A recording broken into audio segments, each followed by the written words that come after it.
For networking, utility comes first. Hey guys, it's Thomas.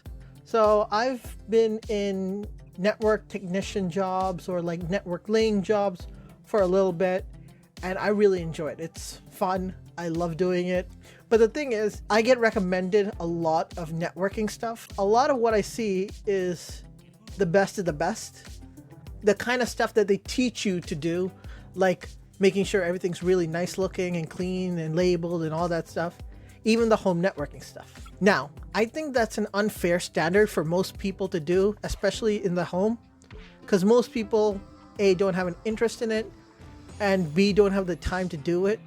So I'm going to show you guys how I have my network set up. So first things first, I live in Canada, so my main two options are either Rogers or Bell. Now, before like a week or so ago, the best internet I could get was through Rogers. Currently, Bell has been running fiber into my neighborhood, so I might be able to get fiber soon. But right now, I'm still on Rogers. I have unlimited internet with a 1 gig upload download, and it comes into the house via coaxial because most of Rogers stuff is coaxial, I think. Sorry about my dog if you can hear it. So there are 3 desktops in this house that are being used, and I prefer having Ethernet to everything. I've only ran 2 Ethernet lines in this house. They were all that was necessary for the backbone. I got really lucky when they put in the telephone lines. They terminated to RJ11s, but they ran Cat5e, and Cat5e supports up to a gigabit of Ethernet. So that's basically all I'm probably going to need. There's only 2 lines that they ran for telephone. What I ended up having to do is take a small patch cable that the connections continues to the rest of the house. So those 2 cables, one comes to my room, one comes to the room next over. It actually runs through another room, so I had to put a network switch in because that room also wanted some Ethernet. They don't use it, but they wanted it. So I only had to run 2 runs of Ethernet cable. So I had to run one for the common area room that is going to my desktop down there.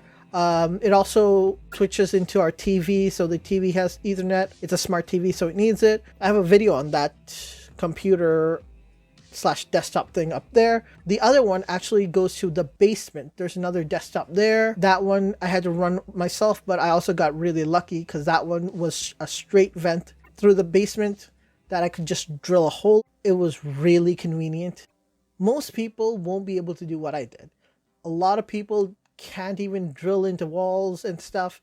So instead of getting lucky or having to run things through walls, these are some things you can do to improve your network. If you have phone lines in your house, obviously try to open them up, see if they're Ethernet.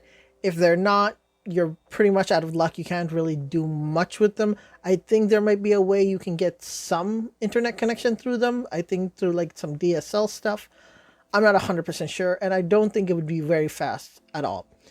If you have coaxial in your house, there are units that you can buy where you can plug it into your modem and it turns it into a coaxial signal that'll run to your room, and then you can switch it back into coaxial. You can buy pretty quick versions of those. And the other option is power line. From what I've seen and heard, they work decent enough. It's using the power cables in your house as the conductor. I haven't used them. I hear they work pretty decently.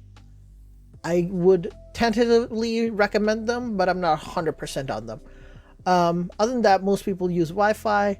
Obviously, the main factor is keep it in the center of your area because it's just think of it as a sphere, and you have to put the center in the middle of where you need to be, so that way you have the most connection possible. I have to keep it in the basement because my family can't decide where to put it. So I'm just putting it in the basement in the center though, so I get the best connection possible. What I'm showing you is not what I think you should do. I feel like most people, if they're able to, should do what's shown online in pictures and stuff, where it's very neat and where everything's organized. If you're in a home and there's multiple people around and you have to sort of change your networking from time to time, it's okay to have messy networking. For networking, utility comes first. All that other stuff should matter, but it isn't super important. If you're building something for someone, obviously make it clean. But if you're just building in your own house, you don't have to spend all that time to make it look clean. If you have the time to work on your networking situation at home, run Ethernet. That's the best situation.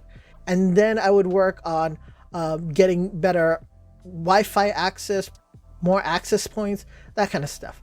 And after all of that, then if you have the time and if you're willing, I would 100% recommend that you clean it up.